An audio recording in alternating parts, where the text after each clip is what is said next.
I'm Margarita Monet from Edge of Paradise, and you are watching Brutally Delicious.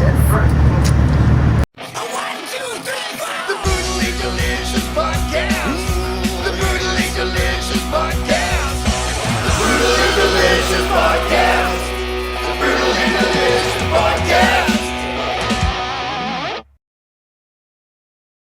What's up, everybody? I'm Dark Macek with Brutally Delicious. We are here with Margarita from Edge of Paradise, who just got off stage. Hey, how are you doing today? Hey, I'm doing good. Thank you so much for having me, and thank you for being at the show. Of course. So, yeah, fantastic set, by the way. You feeling good? Yes, it's always great to be playing in New York. I used to live here, so it's always a highlight. Yeah. Oh, I didn't know that. Wikipedia said, like, Yerevan to Moscow I to was LA. born there, yes. We moved to Houston, Texas, and then I went to college to NYU. Oh, Yeah, hey. and then I moved to Los Angeles afterwards. So I always miss New York, so great to be back. So, okay, sorry, obligatory joke. Were you here for at least 7 years? No. So that's how long we say it takes you to be a New Yorker. Okay, so oftentimes I'll say we're here in New York. What I mean is, like, we're downstairs at the venue. Look around. We are in New York right now. So Definitely. I feel the air, the cold. yeah, totally. It's like March 23rd.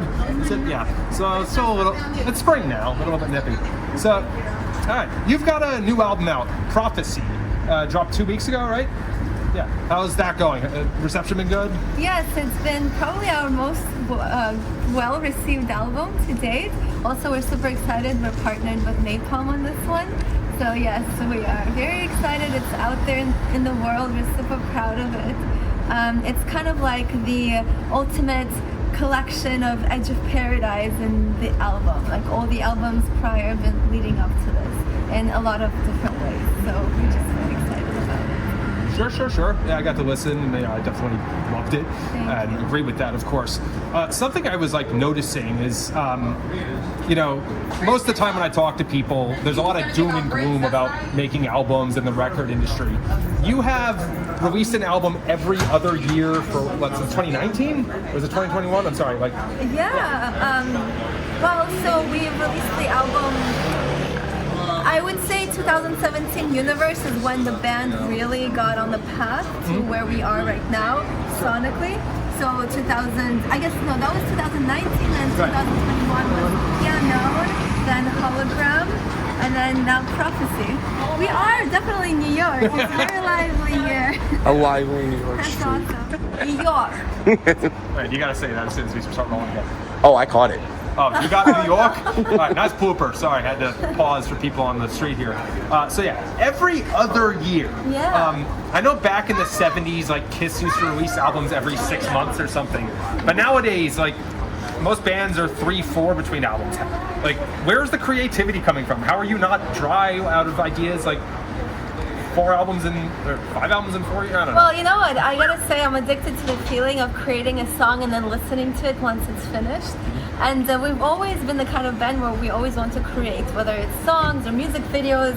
And the reason that there are kind of 2 years, every other year is because we make the songs and we make the videos and we tour, then we do it all over again. But with each album, I want to keep growing our world into multiple dimensions. For example, with Hologram now we have a graphic novel. Then our music videos are evolving more into like little short films, and I want to keep growing that.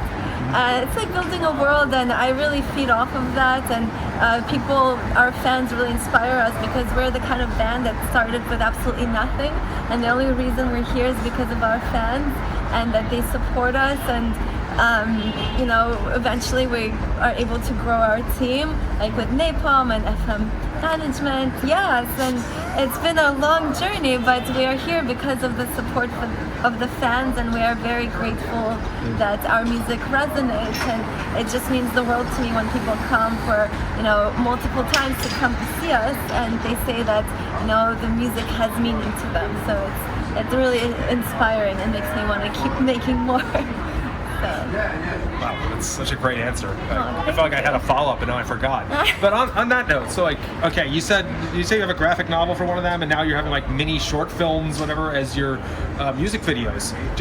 Where do you go from there? Like, what do you? Full feature film. You want a 90-minute film about Edge of Paradise? Well, no, it's not about Edge of Paradise. It's the story.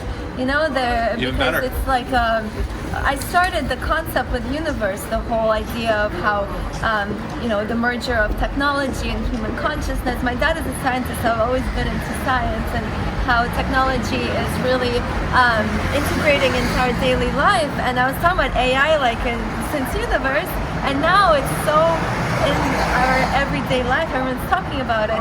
But Prophecy is the first album where I kind of take a stand, because in every other album, I've always left it up to the listener to decide how they feel about it. With Prophecy, I'm really standing with humanity. I'm really for that human spirit, because I know now AI, I feel like it really discourages some people to create, because it's like, oh, well, everybody can just press a button and create something. But I think that's the danger, is that we will feel discouraged to keep evolving ourselves, keep creating, so I think that's where my stance is.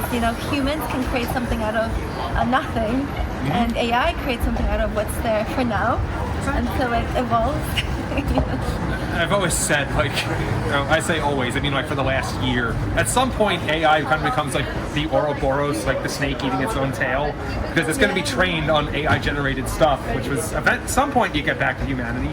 But so that's your stance here is, I don't want to, would you say it's anti-AI, or is it more pro-humanity? It's not anti, because I feel like it reminds me of when Spotify came about, and we were like, no, Spotify. But you can't run away from what's already rolling, right? So I feel like our real test is, first of all, not to feel discouraged by AI, to keep creating ourselves, keep expanding our own minds, and use it in the right way, use it as a tool, because it's the same thing with music, like Pro Tools now, right? Before it was all tape. Yeah. Now with Pro Tools, that's how we can create our songs like that, because it allows us, we use it as a tool to create.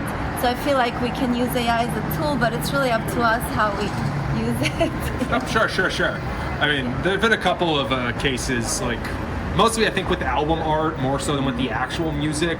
But I mean, as somebody with a corporate job, let's just say AI might have saved me some pain writing some emails. As a musician, I'm not so sure. Maybe I could try asking it to... No, see, I don't know. That's what I mean. I think we need to keep our own spirit from, create our own ideas. I'm just joking. I'm sure people out there do it. Oh, yeah. Well, there's a very well-known YouTube channel. I won't plug it here because the song titles are a bit rowdy. But, so this is actually my third time seeing you. And you meaning Edge of Paradise. Oh, really? Yeah.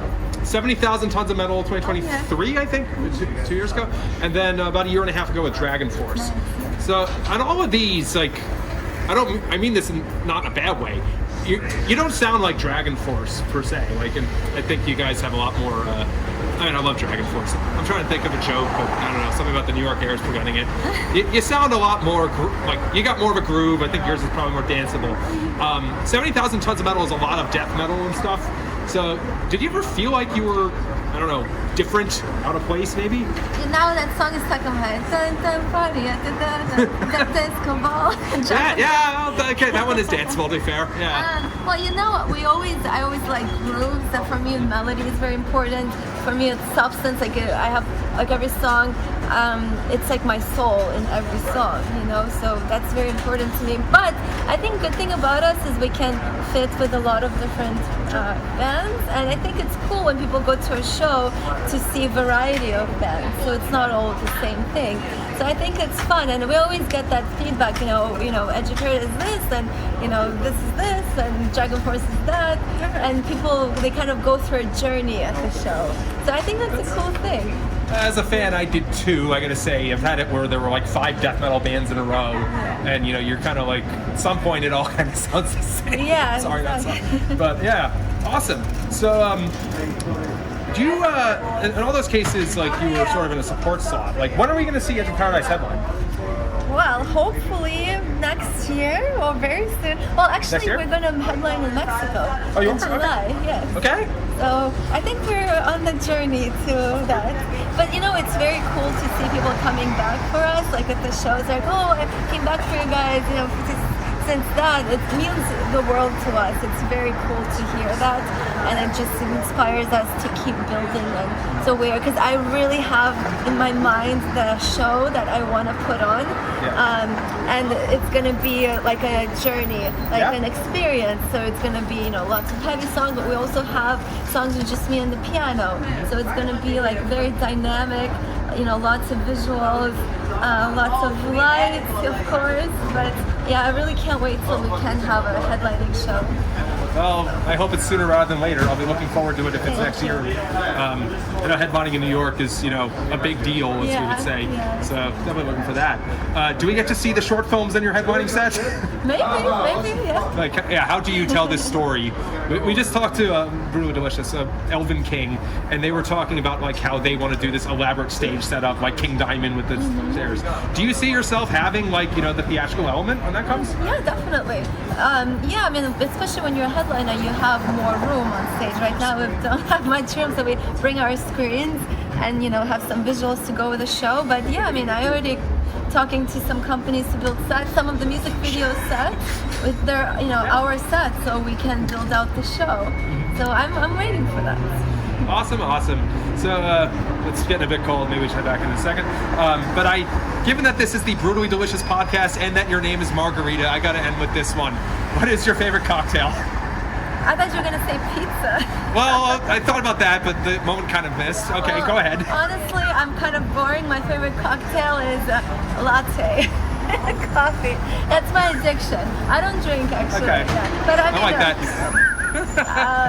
Margarita? Oh, come on. You can do Okay, White well, Russian, if I were to drink, maybe I would drink like a mojito or something.